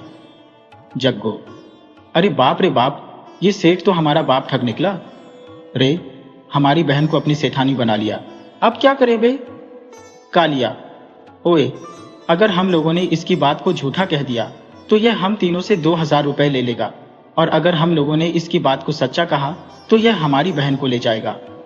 लिया, अरे अगर मेरी मानो तो हमें अपनी बहन को इस सेठ के साथ भेज देना चाहिए, बहन की शादी तो हमें वैसे भी करनी थी, अच्छा हुआ जो अमीर सेठ हमें मिल गया। ठीक कहा भाई, हमारी बहन जैसे ही सेठ के घर जाएगी, धीरे धीरे हम लोग उसका सारा खजाना खाली करवा लेंगे। आ गई तुम, कब से मैं तुम्हारी राह देख रहा था। शबाना, अरे भैया, ये मोटा कौन है और मुझसे ऐसी बातें क्यों कर रहा है? भाई, अरे प्यारी बहन, ये तुम्हारे पति परमेश्वर है, पिताजी ने बचपन में तुम दोनों का ब्याह कर दिया था, बस आज तुम्हें ले जाने आए हैं। बहन, लेकिन मुझे आज तक किसी ने नहीं बताया। भाई, अरे बहन, अब कुछ बातें गोपनीय रखनी पड़ती हैं, तुम जीजा जी के साथ जाओ, हम लोग जल्दी ही तुमसे मिलने आएंगे। मंगतलाल घोड़े पर अपनी नई पत्नी को बैठाकर अपने घर की तरफ निकल पड़ता। मंगतलाल, अरे शबाना, अरे कहाँ गई? देखो, तुम कहती थी कि मैं कुछ काम नहीं करता, देखो मैं क्या लेकर आया हूं। शबाना, क्यों हलक फाड़ रहे हो? अरे यह लड़की कौन है? मंगतलाल, मेरी पत्नी, अक्ल के अंधे, मेरी सौतन को ठगला या कहीं से, हाय मैं तो मर गई, लौट गई। लड़की, अरे यह सब क्या हो रहा है? आपके साथ तो मेरा ब्याह बचपन में ही हो गया था ना। शबाना, हाय रे मेरे कर्म, इसके बाप ने मेरे बाप को भी ठगा, बचपन से शादीशुदा था यह। अरे भाग्यवान, मेरी बात तो सुनो। शबाना, अब कुछ नहीं सुन सकती मैं जा रही हूं मायके। शबाना वहां से चली जाती है। मंगतलाल, अरे तुम टेंशन मत लो, तुम्हारी दीदी जल्दी ही आ जाएगी। लड़की, अच्छा कहाँ की दीदी? कौन दीदी? सौतन है वो मेरी। मंगतलाल, अरे मिलजुल कर रह लो ना, क्या परेशानी है? दूसरी तरफ तीनों ठग अपनी बहन से मिलने मंगतलाल के घर आ पहुंचते हैं। लड़की, अरे भैया आप लोग आ गए, सारी बातें अपने भाइयों को बताती है। भाई, तुम फिक्र मत करो बहन, देखती जाओ, इसका काम तमाम कर देंगे हम लोग। मंगतलाल अपने सालों की खूब खातिरदारी करता है। मंगतलाल, सुनती हो, तुम मेरे तीनों सालों की खटिया यहां खुले आसमान के नीचे लगा दो, कोई परेशानी ना हो इन्हें। छोटे साले, जीजा जी आप भी हमारे पास ही सो जाइए ना। मंगतलाल, अरे छोटे साले साहब, नई नई शादी हुई है, तुम्हारी बहन नाराज हो जाएगी, तुम सो जाओ। आधी रात को जब सब गहरी नींद में थे, तब तीनों ठग उठ गए और मंगतलाल को खाट पर लेटे लेटे ही बांधकर उठा ले चले। थोड़ी दूर चलने पर एक पुराने दलदल के तालाब के पास पहुंचते हैं। ठग एक, ए बास, इसमें फेंक देते हैं इसे। ठग दो, चलते चलते कमर टूट गई, तुम लोग कहो तो थोड़ी देर आराम कर लें। ठग तीन, हाँ भाई, जीजा बहुत ही मोटा है, इसी पेड़ के नीचे थोड़ी देर सुस्ता लेते हैं। सभी लोग खटिया को रखकर आराम करने लगते हैं और थकान के कारण कब नींद आ जाती है पता ही नहीं चलता। थोड़ी देर में सूरज निकल आता है और एक बकरी चराने वाला चरवाहा अपनी 20 बकरियों के साथ वहां आ पहुंचता है। चरवाहा, अरे भाई, ये बांधकर कहां ले जा रहे हैं? मंगतलाल, क्या बताऊं भाई, किस्मत का मारा हूं, एक सेठानी घर में है और ये साले हैं मेरे, और इनकी छोटी बहन के लिए कोई लड़का नहीं मिल रहा तो जबरदस्ती उसकी शादी भी मुझसे करवाना चाहते हैं। चरवाहा: वाह भैया, क्या किस्मत है तुम्हारी। कहीं पर भगवान कितनी रहमत रखता है तो कहीं पर बहुत बेरहम है। अपने हिस्से में तो बकरियां चराना ही लिखा है। मंगतलाल: एक उपाय है भाई, अगर तुम मेरी जगह चुपचाप यहां लेट जाओ तो तुम्हारी शादी पक्की है। चरवाहा: क्या सच में? मंगतलाल: और क्या, जल्दी से मुझे खोलो। चरवाहा मंगतलाल को खोलता है और खुद उसकी जगह लेट जाता है। मंगतलाल उसे अच्छे से बांधकर मुंह ढक देता है और बकरियां लेकर कुछ दूर छिप जाता है। कालिया नींद से उठता है। कालिया: अरे गोपी, ओए जग्गो, जल्दी करो, सूरज सर पे चढ़ आया है, हमें जीजा जी को ठिकाने लगाना है कि नहीं। ठग: 1: भैया, सूरज सर पे चढ़ आया है, हमें जीजा जी को ठिकाने लगाना है कि नहीं। ठग 2: ठीक है, चलो। तीनों चरवाहे को उठाकर चल देते हैं। ठग 3: अबे जीजा जी तो बहुत हल्का लग रहा है। ठग 1: अबे आराम करने के बाद चल रहा है तो हल्के ही नहीं लगेंगे। तालाब के पास जाकर वो चरवाहे को तालाब के दलदल में फेंक देते हैं। ठग 2: लो जी, हो गया, जीजा जी का खेल खत्म। ठग 3: हमें ठगने चला था। तीनों ठग जैसे ही दोबारा अपनी बहन के पास पहुंचते हैं तो देखते हैं मंगतलाल आंगन में बैठा बकरी का दूध पी रहा है और उसके आंगन में 20 बकरियां बंधी हुई हैं। ठग 1: अरे जीजा जी, तुम बच कैसे गए। मंगतलाल: आओ आओ साले साहब, लो भाई, इन सबके लिए ताजा बकरी का दूध लाओ। ठग 2: जीजा जी, दूध तो पियेंगे, लेकिन यह सब कैसे हुआ। मंगतलाल: अरे साले साहब, तुम लोगों का बहुत बहुत शुक्रिया जो मुझे उस जादुई तालाब में फेंका, जो दिखने में दलदल लेकिन अंदर तो बकरियां, भैंसें और अलग अलग तरह के कई मवेशी बंधे हुए हैं। जो मन आए ले आओ। ठग 3: क्या सच में जीजा जी। मंगतलाल: तो क्या जीजा जी झूठ बोलेंगे, हम लोग अपने हाथों से उन्हें वहां फेंक कर आए हैं और अब देखो सामने 20 बकरियां ले बैठे हैं। ठग 1: हमें भी जल्दी जाकर वहां से अच्छे अच्छे मवेशी लेके आने चाहिए। ठग 2: चल जल्दी करो। ठग 3: जीजा जी, तालाब में हमें कूदना कहां पर है, बता दीजिए, आप भी चलिए ना हमारे साथ। मंगतलाल: अच्छा अच्छा, भाग्यवान, तुम जरा बकरी के दूध की खीर बना लो, मैं अपने सालों को खरीदारी करवा लाता हूं।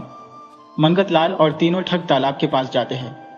मंगतलाल: तुम तीनों जो है ना, एक साथ तालाब के बिल्कुल मध्य में कूद जाओ, और हां, एक साथ कूदना ताकि एक साथ मवेशी पसंद कर सको, समझे। ठग 1: जीजू, आप कितने भले हो यार, खामखा मैं आपको गलत समझ रहा था। मंगतलाल: प्यारे साले साहब, अब बातों में समय मत बिताओ, जल्दी कूदो। तुरंत बाद तीनों ठग एक साथ दलदल में कूद जाते हैं और मर जाते हैं। मंगतलाल हंसता हुआ घर की तरफ आ जाता है।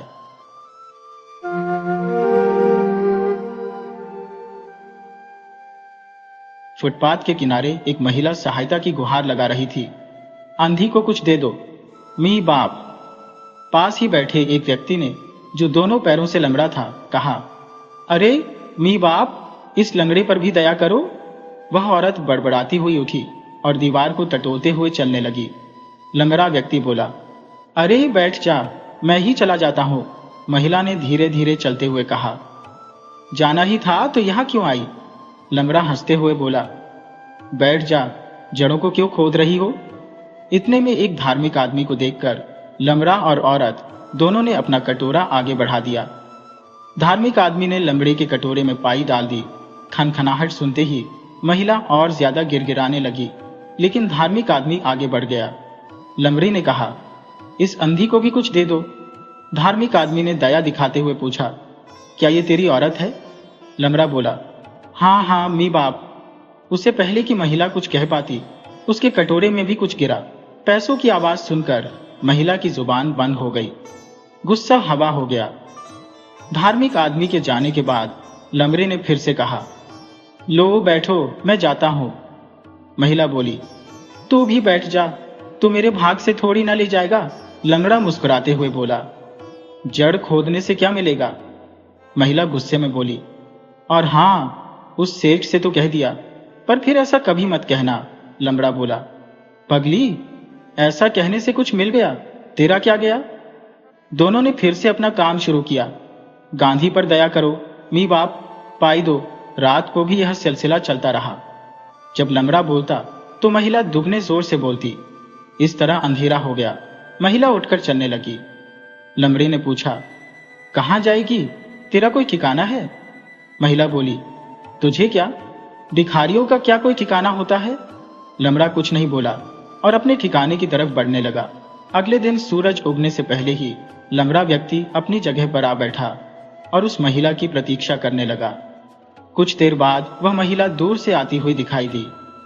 लंगड़ा व्यक्ति दुगने जोर से चिल्लाया, मालिक, इस लंगड़े पर दया करो, पाई दो, पाई दे दो।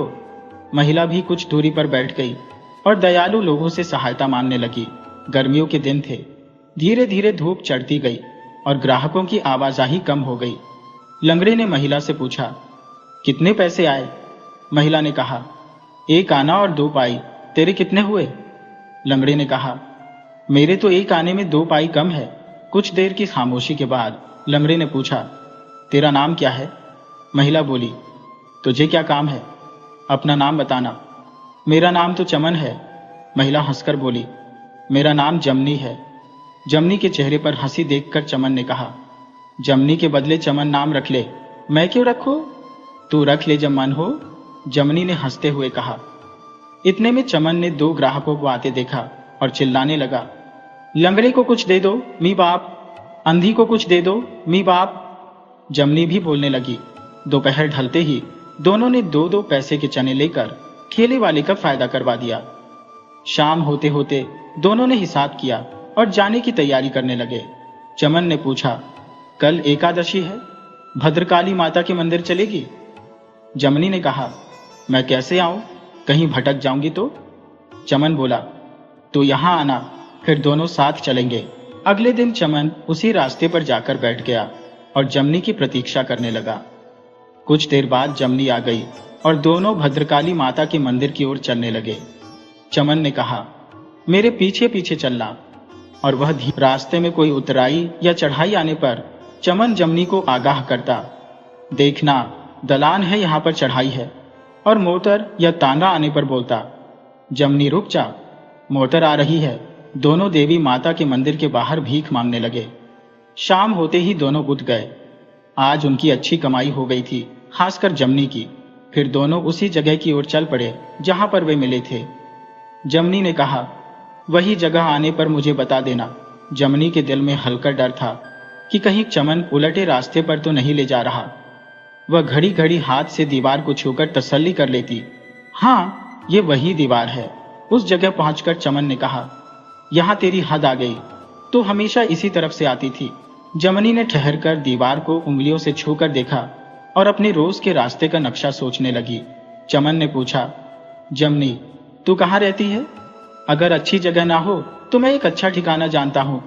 वहां ना तो भिखारी तंग करेंगे और ना ही पुलिस वालों का कोई डर है। लेकिन जमनी चुप रही। चमन ने फिर कहा, चल, चलती है क्या? जमनी ने अपने ठिकाने के बारे में सोचते हुए कहा, नहीं, मेरी जगह तो बहुत ही अच्छी है। चमन उदास होते हुए बोला, तो फिर तू अपनी जगह जा। हालांकि मेरी जगह बहुत ही अच्छी थी। जब जमनी ने अपने मन की उदासी को समझ लिया था, उसे चमन को छोड़कर जाना अच्छा नहीं लग रहा था, परंतु आखिरकार वह अपनी राह पर चल पड़ी। जमनी ने पूछा, कल आएगा ना? फिर तू गालियां तो नहीं देगा? चमन ने कहा, ऐसा क्यों बोलती है? मैंने तुझे कब गाली दी? अच्छा चल, अब कल मिलेंगे। कहकर चमन हंसते हंसते अपने ठिकाने की ओर चल पड़ा और चौकड़ी भरता हुआ सरकने लगा।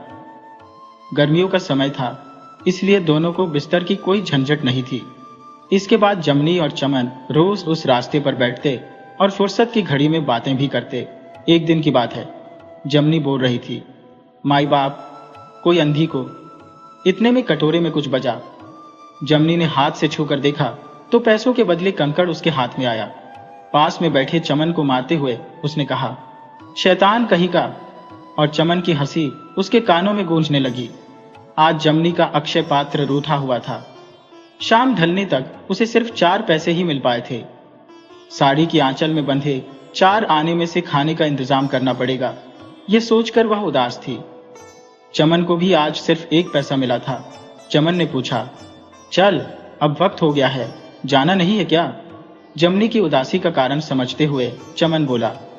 इतने में जमनी के कानों में जूतों की आवाज पड़ी। उसने कहा, कोई अंधी को 2 पाई दे दो माई बाप। कटोरे में कुछ गिरने की आवाज सुनाई दी। जमनी बोली, जीते रहो शेठ, भगवान तुम्हारा वंश आगे बढ़ाए। और कटोरे में से पैसा हाथ में आने पर उसके चेहरे पर खुशी छलक उठी।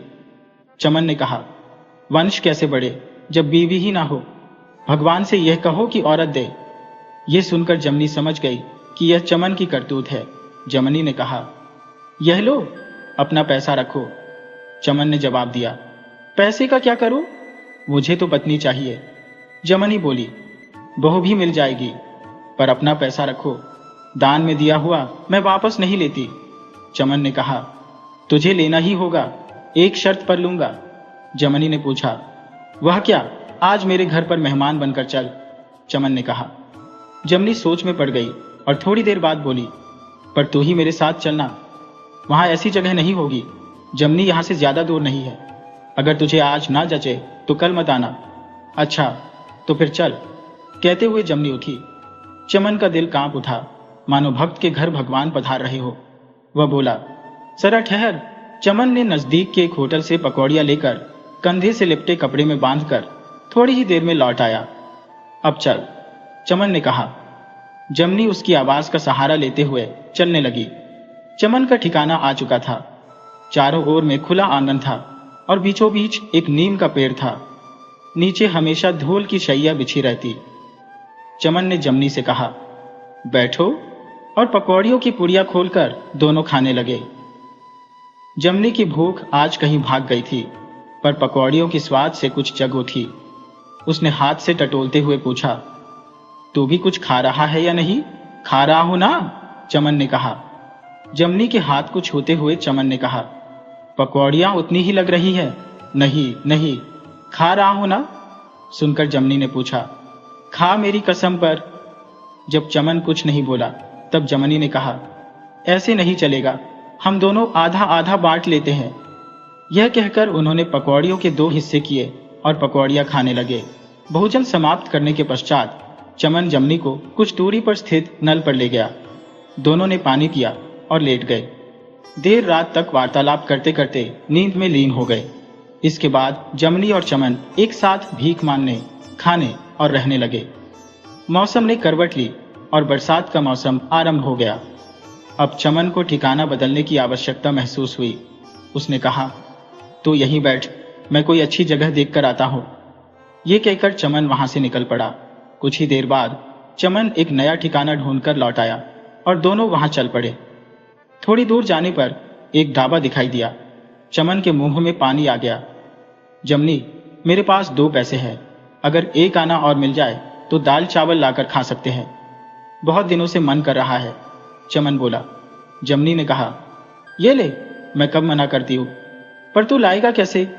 चल, मैं भी चलती हूं।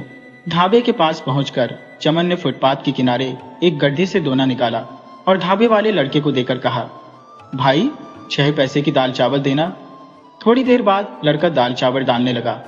सब्जी नहीं लाए? चमन ने पूछा। लड़के ने कहा, लेना है तो ले, वरना चलता बन। एक तो भिखारी है, ऊपर से चटोरा कहेगा। लड़के ने पैसे लेकर दाल चावल दोने में डालकर उन्हें दे दिए। थोड़ी ही देर बाद वे दोनों एक दीवार के पास झुके हुए बड़े ही घने पेड़ के नीचे पहुंचे। चमन बोला, बैठ, देख, यहां पर एक बूंद भी नहीं गिरती। जमनी ने कहा, अच्छा ठिकाना ढूंढा है तुमने, एकदम सूखा है। मैंने पिछले साल भी यहीं पर बारिश काटी थी, पर तब तू नहीं थी। रात मानो काटने को दौड़ती थी। फिर दोनों ने खाना खाया और सो गए। इस प्रकार कुछ दिन बीते और दिवाली का दिन आ गया। जमनी को उसकी रोज की जगह पर छोड़कर चमन दूर दूर के मंदिरों में जाकर भीख मांगता। सूखी लोगों की दया से मिले पैसे से मिठाई खरीदकर शाम को जमनी के पास आता और उसके सामने रखता। जमनी कहती, तू खा, पर चमन इनकार करता। मैंने तो खाया ही है, तू खा। जमनी बोली, मैं तुझे पहचानती हूं, पर कल से तू मत जाना, कहीं किसी मोटर गाड़ी के नीचे ना आ जाए। दिवाली का दिन बीत गया और सर्दियों का मौसम आने लगा। एक रात सर्दी बढ़ती हुई देखकर चमन ने जमनी से पूछा, जमनी, कितने पैसे हैं? 2 रुपए और एक अठन्नी बंधी है और कुछ पाई है। क्यों? जमनी ने कहा, कल हाट से एक लहंगा लेकर आऊंगा और एक कंबल भी। तेरे कपड़े देख कितने पुराने और खराब हो गए हैं, चमन ने कहा। जमनी बोली, तेरे भी कहाँ अच्छे हैं? मेरी बात और है, चमन ने जवाब दिया। सर्दी बढ़ती जा रही थी। जमनी और चमन रोज की जगह पर आ बैठे। जमनी ने कहा, इतनी ठंड क्यों है? हमारा शरीर कांप रहा है। कोई दयालु, कोई सेठ दया करो, चमन ने पुकारा। परंतु ऐसी ठंड में कोई भी अपनी जेब से हाथ बाहर नहीं निकाल रहा था। जमनी के दांत बज रहे थे। उसने कहा, आज तो कड़क ठंड है। जमनी, कंबल है, फिर भी ठंड लग रही है। यहां मेरे पास सटकर बैठ, चमन ने कहा। ना रे ना, कोई पाई पैसा दे रहा है, वो भी ना देगा, जमनी ने उत्तर दिया। चमन ने हंसी हंसी में कहा, तो फिर कहीं धूप में जाकर बैठ जा। अब तो धूप भी निकल आई है, दोपहर होने को आई है। परंतु चमन की ठंड कम नहीं हुई। जमनी को संदेह हुआ, कहीं बुखार तो नहीं। ये सोचकर उसने चमन के शरीर को हाथ लगाया और बोली, हाय राम, क्या ठंड ठंड लगा रखी है? शरीर तो बुखार से तप रहा है। चमन ने कहा, अरे वह तो ऐसे ही है। जमनी ने उत्तर दिया, ऐसे ही क्या? तेरा सिर देख, यह है कंबल। चमन ने इनकार करना उचित नहीं समझा और वह कंबल लेकर दीवार के साथ कांपता हुआ लेट गया। बीच बीच में जमनी 2-3 बार पूछती, पानी, सोडा लाना है? सुबह होते ही चमन ने कहा, जमनी, बेला हो गई है, तू जा। जमनी बोली, तुझे ऐसे छोड़कर कैसे जाऊं? तू जा, मैं यहीं पर लेटा रहूंगा, मुझे कुछ नहीं होगा। मेरी बात और है, पर तू क्या खाएगी? तू तो कल से भूखी है, चल जा। ये कहकर चमन ने उसे जबरदस्ती धकेला, परंतु उसका दिल नहीं मानता था। जब तक चमन ने बोलना बंद नहीं किया, तब तक वह जाने को तैयार नहीं हुई। जाते हुए जमनी ने कहा, देख, सिर ढककर लेटना और पानी पीना पड़े तो कटोरे में भरकर रखा है। ये कहकर जमनी उठी और अपने रोज के ठिकाने पर जाकर भीख मांगने लगी। मन में चमन था, परंतु जुबान पर रोज की तरह, अंधी पर कोई दया करो, कहती रही। कुछ ही देर में उसके कानों में आवाज आई, अंधी, उठ इधर से। जमनी समझी नहीं, कौन किसे कह रहा है। उसने तो बोलना जारी रखा, कोई दयालु दया करो। अभी वाक्य पूरा नहीं हुआ था कि आवाज आई, मानती नहीं अंधी, उठ इधर से। आवाज एकदम करीब से आई। जमनी समझ गई कि कोई पुलिस चाचा है। वह बोली, साहब, अंधी हो, भीख मांगकर पेट भरती हो। पुलिस वाले ने कहा, अबे उठ जा, दूसरी जगह पर बैठ। गवर्नर साहब इधर से निकलेंगे, तुम्हें पता नहीं? उठ, वरना अभी लगाता हो। जमनी उठी और अपने घर की तरफ मुड़ी। इतने में वहां आवाज फिर से आई, अबे उधर कहां जाती है, इस तरफ से जा। पुलिस वाले ने जमनी की बाह पकड़ी और उसे विपरीत दिशा में घुमा दिया। जमनी लाचार होकर उल्टी दिशा में चल पड़ी। कुछ दूर चलने पर दूसरी आवाज आई, ही निकल जल्दी। जमनी के प्राण चमन में बसे हुए थे। वह अंधी होकर आगे बढ़ती जा रही थी। बार बार अलग अलग आवाजें, पर एक ही बात दोहराते, यहां से जल्दी निकल, गवर्नर साहब आने वाले हैं। जमनी बहुत देर तक इधर उधर भटकती रही। उसे कोई राह नहीं सूझ रही थी। वह कहीं पर दुबक कर बैठने का विचार कर रही थी। इतने में फिर से आवाज आई, इधर कहां जाती है। हर जगह पुलिस वाले खड़े थे, जो उसे पकड़कर दूसरी तरफ घुमा देते। जैसे जैसे वह कदम बढ़ाती, वैसे वैसे चमन की याद आ रही थी। मन में चिंता हो रही थी कि कहीं उसकी ऐसी दशा होगी तो वह कहां जाएगा और क्या करेगा। वह अंदाजन आगे बढ़ती जा रही थी। जमनी का सोचना गलत नहीं था। उसके जाने के कुछ ही देर बाद किसी ने चमन को राक्षसी हाथों से झकझोरते हुए कहा, उठ अबे उल्लू, अभी तक सोता है। चमन ने आंखें खोली तो सामने पुलिस वाले खड़े थे। वह उठने की कोशिश करता। इतने में दोबारा से आवाज आई, चल उठ, देखता क्या है, उठ यहां से, बुखार है तो हॉस्पिटल में जा। चमन पुलिस वालों की धमकियों से परिचित था। उसने जाने की तैयारी की, पर ठंड और बुखार से उसका शरीर कांप रहा था। उसके पास जो कंबल और कटोरा था, उसे छोड़ने का मन नहीं हुआ, पर पुलिस वालों ने धमकाया, चल हटाओ ये सब यहां से। चमन ने सोचा, चलो जमनी की तरफ चलो, कुछ दूर से बुलाकर कहूंगा। इतने में पुलिस चाचा बोले, हे, उधर कहां जाता है, इस रास्ते पर तो अभी गवर्नर साहब निकलने वाले हैं, उधर जा, उस गली में उड़ जा। चमन लुटा और चींटी की चाल चलने लगा। बार बार उस पुलिस चाचा की आवाज धक्के दे रही थी, चल जल्दी निकल जा। गली में मुड़ने पर वह एक पानी के नल के पक्के चबूतरे की आड़ लेकर उसके पीछे छिप गया। उसकी सांसें इतनी तेज हो रही थी कि पूरी सांस भी नहीं ले पा रहा था। वो थका हुआ मानो घोड़े पर चढ़कर आया था। हर अंग पेड़ की पत्तियों की तरह कांप रहा था। आंखों की रोशनी गहरी हो रही थी। जान जमनी में जाकर अटक गई थी। जबान के बदले दिल कहने लगा, जमनी जमनी। दिल ने एक दो बार झटके खाए और बुखार चेतना को लेकर चंपत हो गया। चमन की देह लकड़ी सी होकर रह गई। चमन ने प्राण त्याग दिए। दिन काफी चढ़ चुका था। इतने में जमनी ने जूतों की आवाज सुनी और पूछा, सेठ, गवर्नर साहब गए? उस आदमी को आश्चर्य हुआ और उसने कहा, हाँ, चले गए। जमनी फटाफट उठी। दिमाग से पूछती पूछती गिरती पड़ती चलने लगी। ठिकाने पर पहुंचने पर उसके दिल ने चैन की सांस ली। अब कोई फिक्र नहीं है, अब तो पहुंच जाऊंगी। वह धड़कते दिल से लंबे लंबे डग भरती अपने घर की ओर बढ़ चली। दिल में बार बार शक हो रहा था, चमन वहां होगा या नहीं। मन को दिलासा देते हुए कहने लगी, और कहां जाएगा, वहीं पर होगा। ऐसे बुखार में तपते आदमी को कोई निकाल तो नहीं देगा, और निकाला होगा तब भी यहीं कहीं होगा। इस तरह सोचते सोचते वह अपने ठिकाने पर पहुंची। चमन, चमन, उसने पुकारा और हाथों से जमीन चटोलते हुए जोर से फिर पुकारा, चमन, चमन। कोई जवाब न मिलने पर उसका दिल तड़प उठा। उसे आंखों का न होना आज तक इतना नहीं अखरा था जितना आज अखर रहा था। ऐसा लग रहा था मानो गले में कुछ फंस गया हो। आंखें छलकने लगी। कुछ दूर जाकर बड़ी मुश्किल से उसने फिर पुकारा, चमन। राह चलते कुछ लोगों ने उसकी आवाज सुनी। पागल लगती है, किसी ने कहा। जमनी ने उनसे पूछा, सेठ, यहां कहीं चमन को देखा है? पैर से लंगड़ा है। एक सेठ ने चलते चलते उत्तर दिया, नहीं। जमनी का दिल पंगु हो गया। उसने आंसू भरी आवाज में फिर से पुकारा, चमन, कहां गया है? एक संतरा बेचने वाले ने पूछा। क्यों, कब से चिल्ला रही है? किसे ढूंढ रही हो? जमनी ने कहा, तुमने उसे कहीं देखा है? दोनों पैरों से लंगड़ा है, उसे बुखार आ रहा था। संतरे वाले ने कहा, हाँ, वो पास में ही था। 2 कंबल थे और दोनों पैरों से लंगड़ा। हाँ सेठ, वही। कहाँ है सेठ? मुझे अंधी को बता दो। संतरे वाले ने कहा, अरे, उसे तो अभी अभी म्यूनिसिपैलिटी की गाड़ी में डालकर ले गए। थानेदार साहब भी आए थे। उधर नल के पास मरा हुआ पड़ा था। चमन मर गया? क्या यह सच है? जमनी ढेर हो गई और फटी हुई आवाज में पूछ बैठी।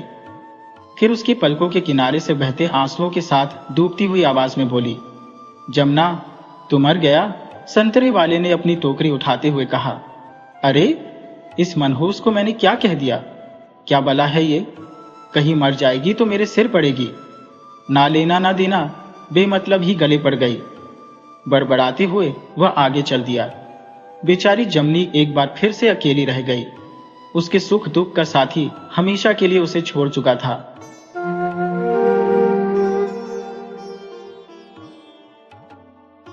वीडियो अच्छी लगे हो तो इसे लाइक करें और ऐसे ही मज़ेदार कहानियों के लिए चैनल को सब्सक्राइब करें और बेल आइकन दबाएं। ज़्यादा से ज़्यादा अपने दोस्तों को शेयर करें। धन्यवाद।